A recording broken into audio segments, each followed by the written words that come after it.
I've always heard that temperature affects your ammo velocity, and I've actually seen this to be true in some of my older tests. When I do chronograph tests when it's a little colder out, I can tell my ammo's shooting at lower velocity. So today I'm going to try and find out exactly how much various temperatures affect bullet velocity. So today I'm going to do a test with these three various brands of ammunition. For the 22 long rifle, we're going to use these Agia interceptors.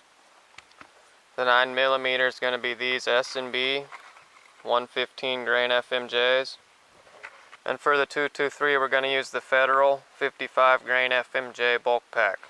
So I've put 3 of each of these rounds in the freezer at 0 degrees and 3 of each in the oven at about 120 to 150 degrees. But then I've left the rest of all of these at the regular outside temperature, and it's about 60 degrees Fahrenheit today. So we'll shoot 3 rounds of each of these at 60 degrees Fahrenheit, then at 0 degrees, then at roughly 120 to maybe 150 degrees, and see what velocity they all register at those various temperatures. So hopefully after this test we'll be able to determine exactly how much temperatures affect bullet velocity.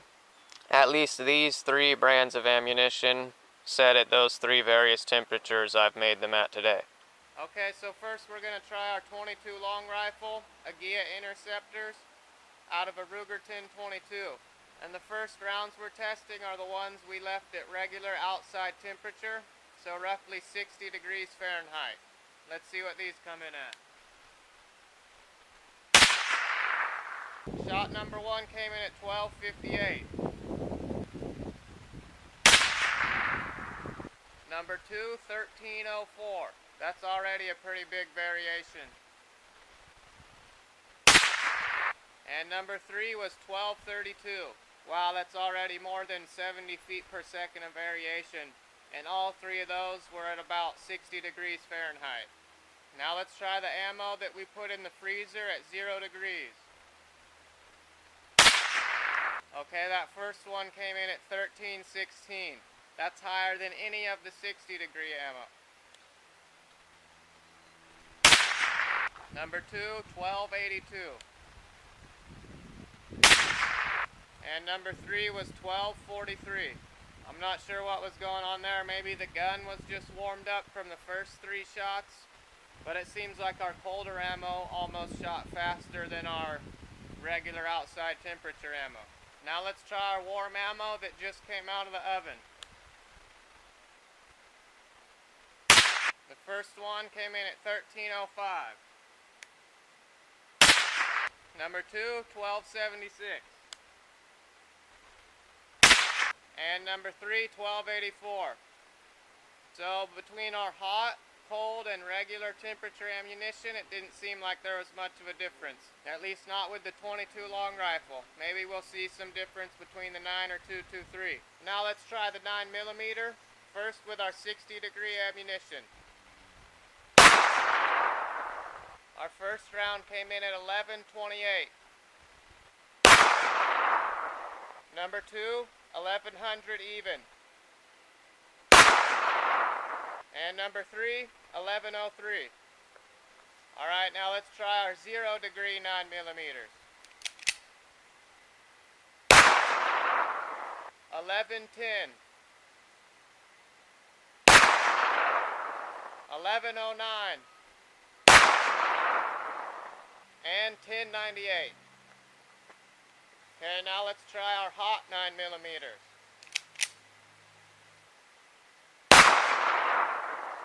1122. 1154. And 1114. So our cold and regular temperature 9mm, there wasn't too much of a difference. But our hot 9mm actually came in slightly faster than the other 2. Now let's try the regular temperature 223s.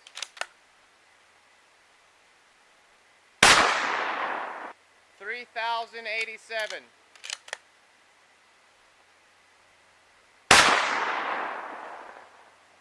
3022. 3023.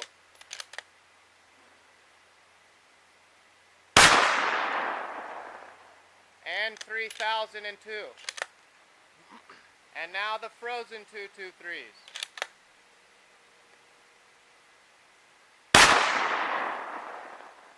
$3,014.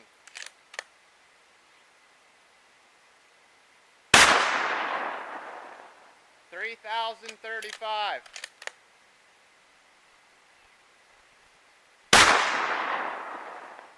And 3,030. And now the hot 223s.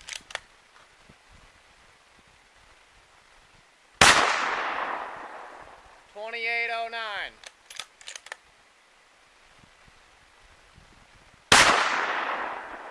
$3,095.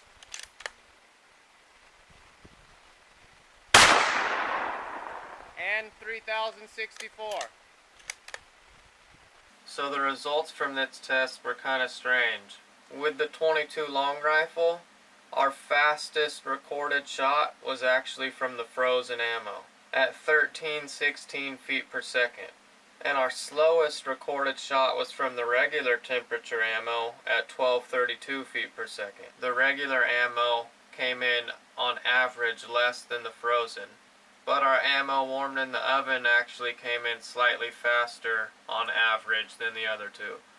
Although, like I previously stated, our fastest overall shot was from the frozen ammo. Now with our 9mm, the frozen ammo actually had the slowest recorded shot, while the warmed ammo had the fastest recorded shot. And with the averages of all three of the shots, the frozen ammo was the slowest, the regular temperature was right in the middle, while the warmed ammo was overall the fastest.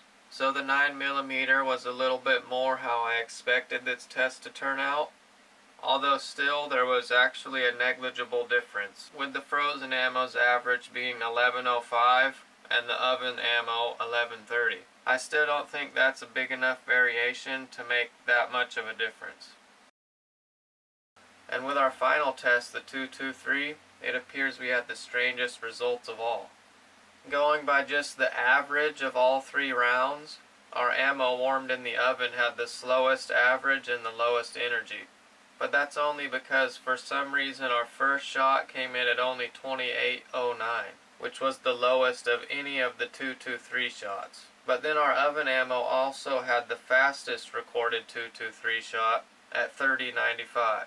So our regular temperature 223 was slightly ahead of our frozen ammo, but then our oven ammo, incorporating that first really slow shot, was lower than both of the other two. If our first shot had been more like the second two shots with the oven ammo, our oven ammo would have had the highest average and energy, I'm sure. The first shot with the oven ammo came in lower than both the other two. The second shot with the oven ammo came in faster than the other two, as well with the third. So two of the oven ammo shots came in more than both the other two, while just one came in less. So I don't know why, but we just had weird results with that first shot. Maybe for some reason warming the gunpowder actually made it less consistent, which could be why we had that weird first shot. But overall it appears with all three of these various calibers with these brands of ammunition, the difference between hot and cold ammo velocity is so small that it's probably going to make little to no difference. But this leads me to believe that it's not really the temperature of the cartridge itself, but just the overall temperature of the environment you're shooting in.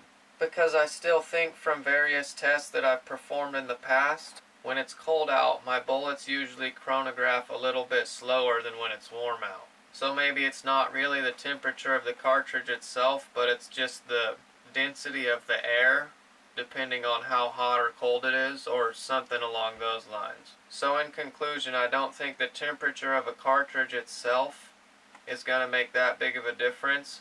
Just the overall environmental factors are what's going to make any sort of difference. At least that's what I think after performing this test. So I'm not sure if it's just the density of the air that would cause ammunition to shoot slower in a colder environment. But I do still think that being in a colder environment in general, you're going to get at least slightly lower velocities out of your ammunition. Anyways, that's all. Thanks for watching.